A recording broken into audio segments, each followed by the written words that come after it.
is dangerous. Commander MK Jibril MNM for consultancy say no to drug abuse. Hello everyone, welcome back to our channel titled Drug and You, where we discuss the dangers of drug abuse. Also educate the public on how to prevent the dangers of drug abuse. Today we're going to continue on the issue of prevention, and there we're going to talk about drug and health, how drug affects our health, the dangers of drugs to the health of individual. Not only the drug user, but the dangers of even people around the drug users, the health challenges it brings to everyone within the society, including the drug users themselves. Our last episode, we talked about some of these challenges. Today, we're going to go further to tell you that one of the health challenges of drug abuse, particularly to women, is irregular menstruation. Once a woman is into drug abuse or substance abuse, she started having her menstrual periods irregularly. It is no more the monthly thing that it used to be. It could be 2 or 3 times a month. Bloods are flowing at irregular times.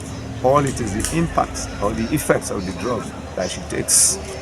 And once a woman starts having such irregular menstruation, you can be so sure that even her taking in for pregnancy becomes a problem. And such, you start having another challenge, the challenge of getting pregnant for such women. As this health challenge rages on,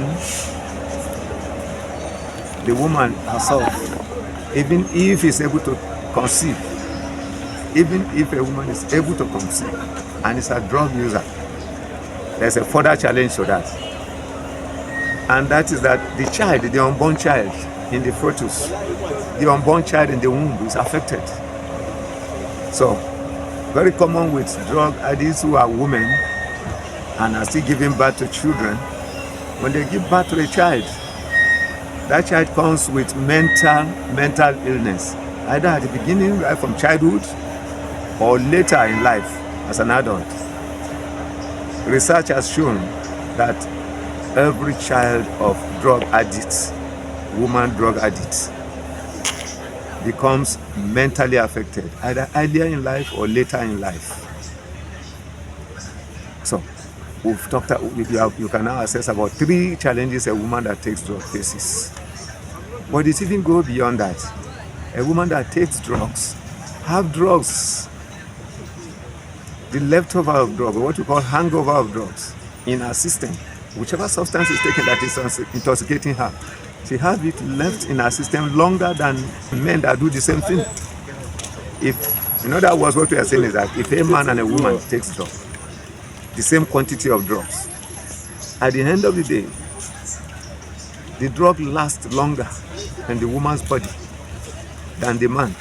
While the man can wake up in the morning, take his bath from the drugs he took yesterday, the hangover is mild, it's a little, and he walks normally to his office, the woman cannot do that. A woman that is under intoxication will have the impact of drug alcoholism, the intoxication, live in her for a longer period than the man. So there are a lot of disadvantages here to a woman, you may say, than a man. Then generally, we can talk of distorted speech.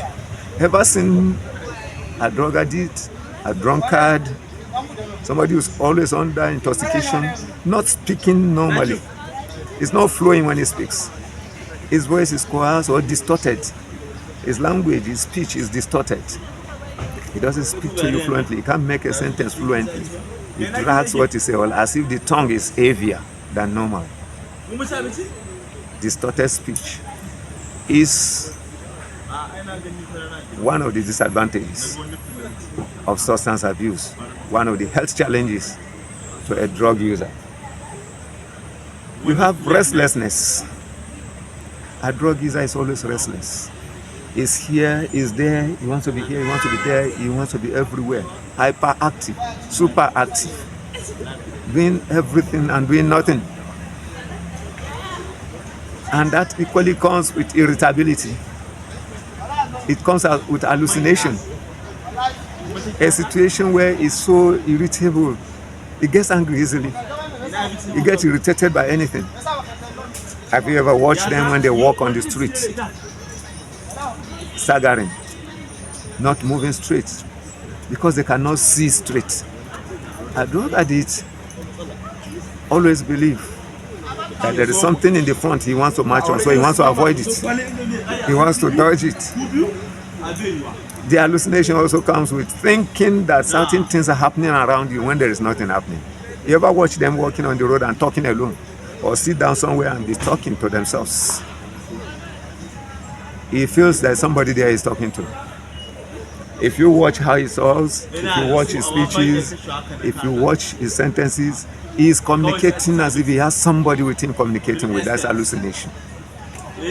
He is imagining that there are people around him he's talking to when he's walking on the road. That is why he walks and talks alone. He walks, and when he's staggering on the road as if he wants to fall into something, he's talking to somebody to be careful, when he is the one that should be careful. That is very, very big danger of drug abuse. His system is not working normal anymore. He believes everybody around him maybe wants to hurt him. When nobody is attacking him, he feels you are attacking him. And that's why he feels irritative on everything you want to tell him. He's very, very irritable. You are communicating normally with him. He thought you are being aggressive to him, and he wants to be aggressive to you back. Those are some of the health challenges of a drug addict. Talk about heart failure. Nothing comes easily with heart failure than when you overdose. Not to talk of when you take drugs, that the chemical combination are not known to even you taking it. The chemical combination has not been analyzed by even medical personnel. Most of the substances taken today, not even the medical personnel will tell you they know the chemical content of those drugs and the aspect that affects human beings. Tell me, what is the chemical aspect of gray air that when you smoke it becomes intoxicating? What is that chemical content in human bone, decaying human bone, what they call kush? And you exhume a dead body. Bodies of grandfathers, grandparents that have been buried months or years ago. Our drug users go to cemeteries, go to graveyards today to exhume these dead bodies, extract their bones, grind it, dry it, and start sniffing it. They call it kush. What is the chemical content? Nobody has done that in the lab to tell you what this thing you're doing, apart from the doctors telling you that bone itself contains so and so. What is that thing that is getting these boys or these addicts dead on bone, human bone? These are just a few. Sometimes we say we don't start listing these things so that they don't go and try it. But how long shall we keep living on denial? With this same, when it came to HIV, when HIV busted in Nigeria, that you don't discuss sex with children, they will go and try it. It will increase immorality in the society. Don't tell children about sex. But we later discover that telling them is far, far, far better. Giving children sex education is better. So children are better guided in sexual relationships than children who are not given sex education. When you give children sex education, they are guided on how to safeguard themselves against HIV/AIDS. The same thing we are undergoing now with these non-conventional substances. We have a lot of substances today that children are intoxicated. Youths are intoxicated. Those who are into drug addiction are intoxicating it. And what happened? People will say, no, even you, those who are professionals in that field, don't come out and start mentioning this drug to parents, because children will hear it, and those who are not into it now will start practicing it. No. How did they know in the first place? They know so many things that we don't know. There are substances in Nigeria, over 123 substances that children are intoxicated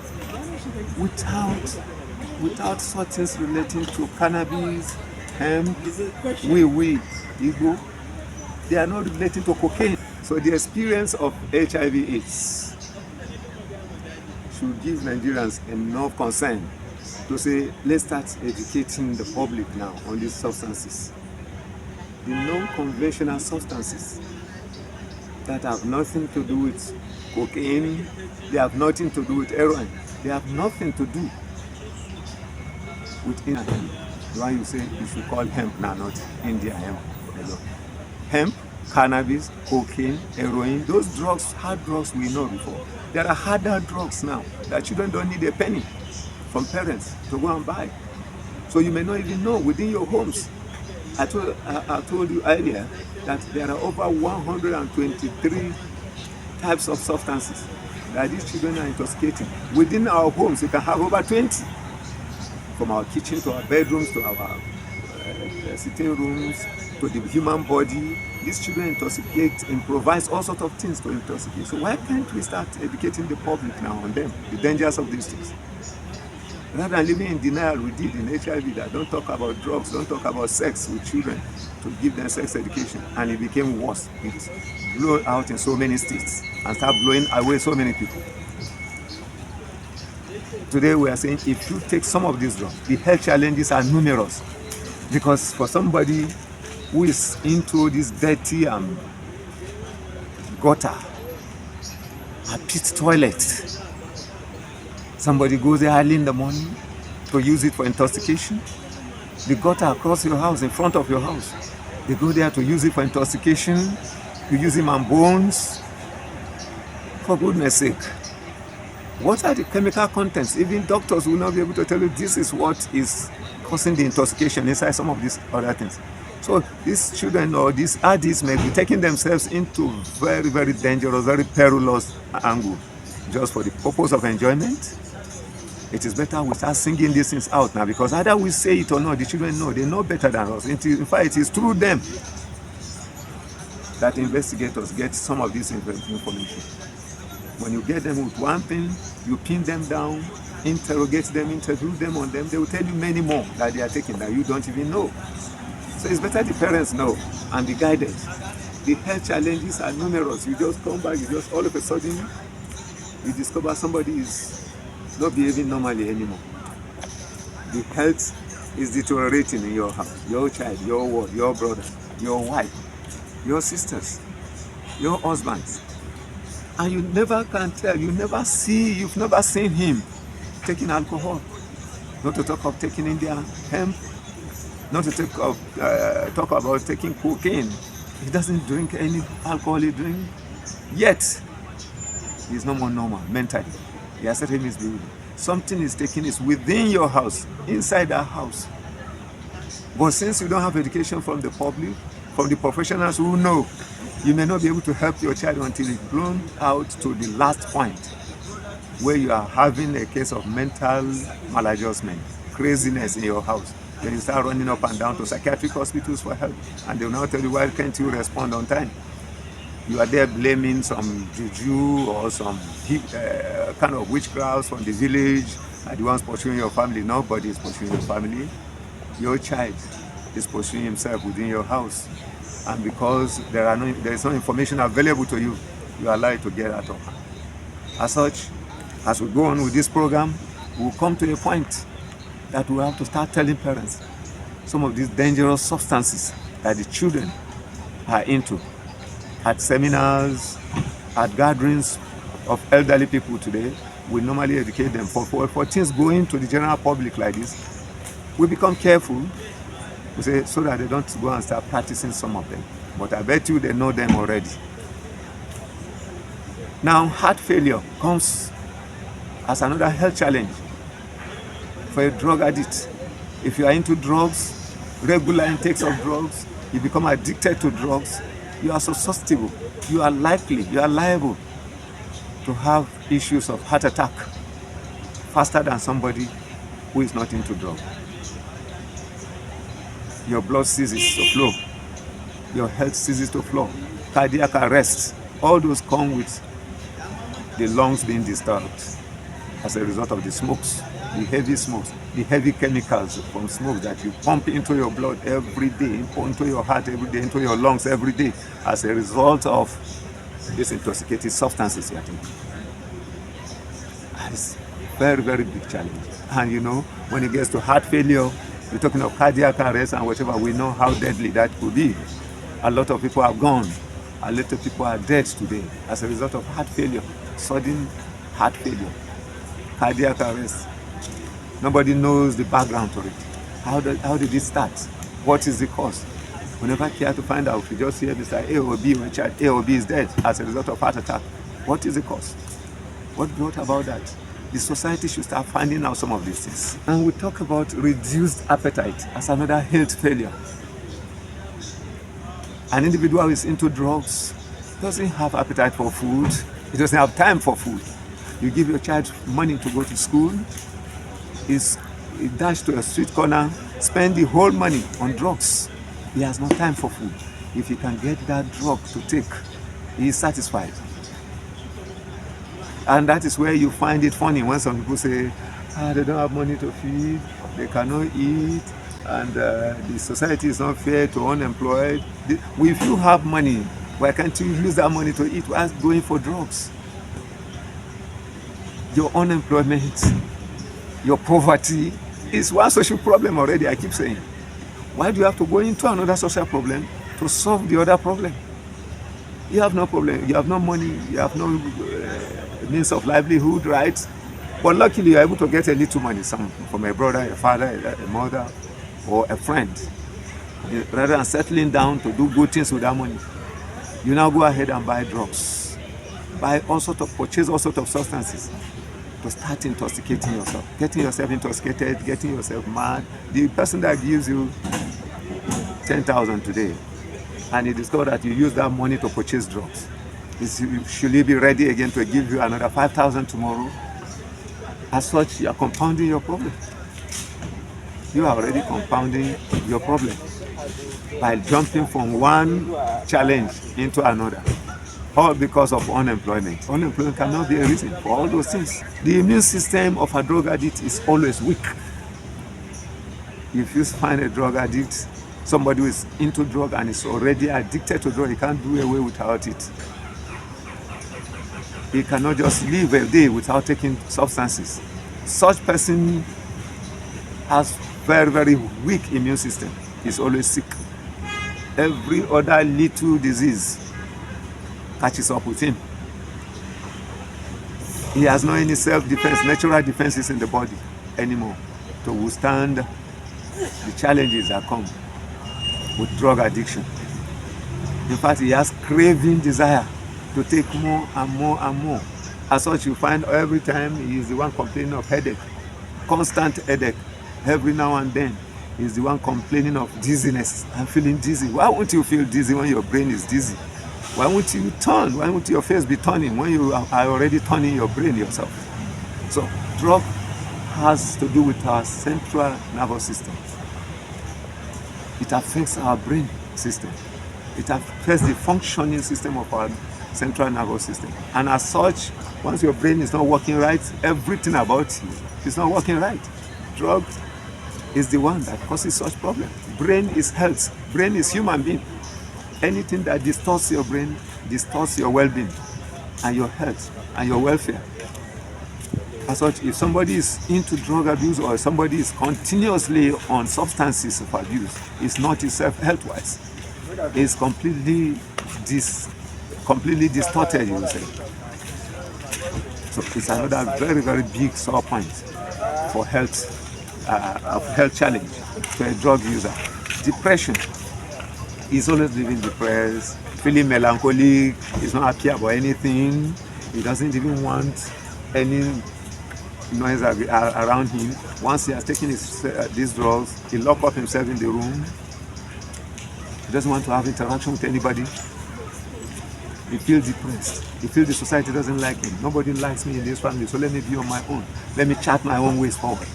Let me see what I can do to help myself. And he locks up himself. If it's a woman, if it's a mother, once he is pumped up with Benelli codeine, she's dead, asleep in the room, always lazy and dead on the sofa. Nobody knows what is going on with her. She doesn't want to know what is going on with anybody. Children come back from school, she cannot even provide for them to feed. She can't feed the family, she can't feed the husband, just to go and cook because she's already dead on Benylin and codeine. That drug is meant to suppress your cough. And as such, doctor will tell you to take it little by little. Might be 1 spoon in the morning, 1 spoon in the afternoon, 1 spoon in the evening. But where you find an individual taking about 3 bottles at a sitting, and she starts sleeping. Husband comes back from work, mother is sleeping. It is common. I'm using women for this mostly because women are more into Benylin with codeine abuse. Children come back from school, they don't have food to eat, mommy cannot cook for them. And before you know it, in that state of depression, completely out of this world, he doesn't know what is going on. If he keeps taking that over and over and over, we come to the heart failure we're talking about. And lock up herself in the room or lock up himself in the room, one day you find that she's dead on the bed or he is dead on the bed. And people start surprised, she went to sleep. She has been sleeping since they say, we don't know, we thought she's resting. She pumped up herself with hard drugs, substances that are destroying our system internally, but she could not open up to the family. So that itself is a big health challenge. In addition to all this, the health of a drug addict is also challenged very constantly, which is what you call in some people, or what you see little kids doing, like convulsion. You find an adult always in convulsion, jacking, hitting. It's not epilepsy. We don't know him with epilepsy before. He is not epileptic. This person is into something else. The family should find out quick. You come back and he comes back home and you see him jacking. You see him convulsing. You see him foaming. He is not epileptic. There must be something is taken that is resulting to that. So it is very significant, very important for the family to find out immediately what is wrong with daddy or mommy or this child. When all these challenges are coming and he's getting to that point of, like we said, convulsion, to that point, like we said, constant headache, he's getting to that point of heart attack, cardiac arrest, and he survives it for a while, you know it, that if that individual did not leave drugs immediately, he's getting to the final and the ultimate. And what is the final and ultimate? Health challenge. That is sudden death for a drug addict. It's either while he's coming back home from wherever he has gone, coming back home dead drunk, or going out dead drunk on the streets, had an accident because he's not himself. That is the end of the life. Or he gets hooked down by the cardiac arrest and die overnight in his sleep. Or he fell into a dangerous weapon that gives him life-threatening injuries or instant death too. So, the ultimate health challenge of a drug addict is death. Parents, guidance, the society as a whole, let's be guided. Once you find your word, once you find your spouse getting indulged into any substance abuse, into the abuse of any substance, please take action immediately. It's not a thing that should be left to tomorrow. It's not a thing that we should postpone till the next day. Take action immediately. If you don't know what to do, meet any professional organizations like NDLA, like drug rehabilitation centers, drug counseling centers that are all over the place now, consultants on drug and security, they are all over the place now. Meet them and seek advice immediately. Take immediate action before it gets to this ultimate level. And the ultimate level of sudden death. I don't wish anybody that, but we must take action to avoid that end. Thank you very much. Please like this our video, comment, share, subscribe, and turn on the bell notification so that you don't miss our next video. It promises to be very educative, where we'll be taking another episode. Not on health this time, but on other fields of life. There are so many things that drugs affect. We're going to talk about them, educate the public about them. Bye-bye. Drug abuse is not good. Drug abuse is not good.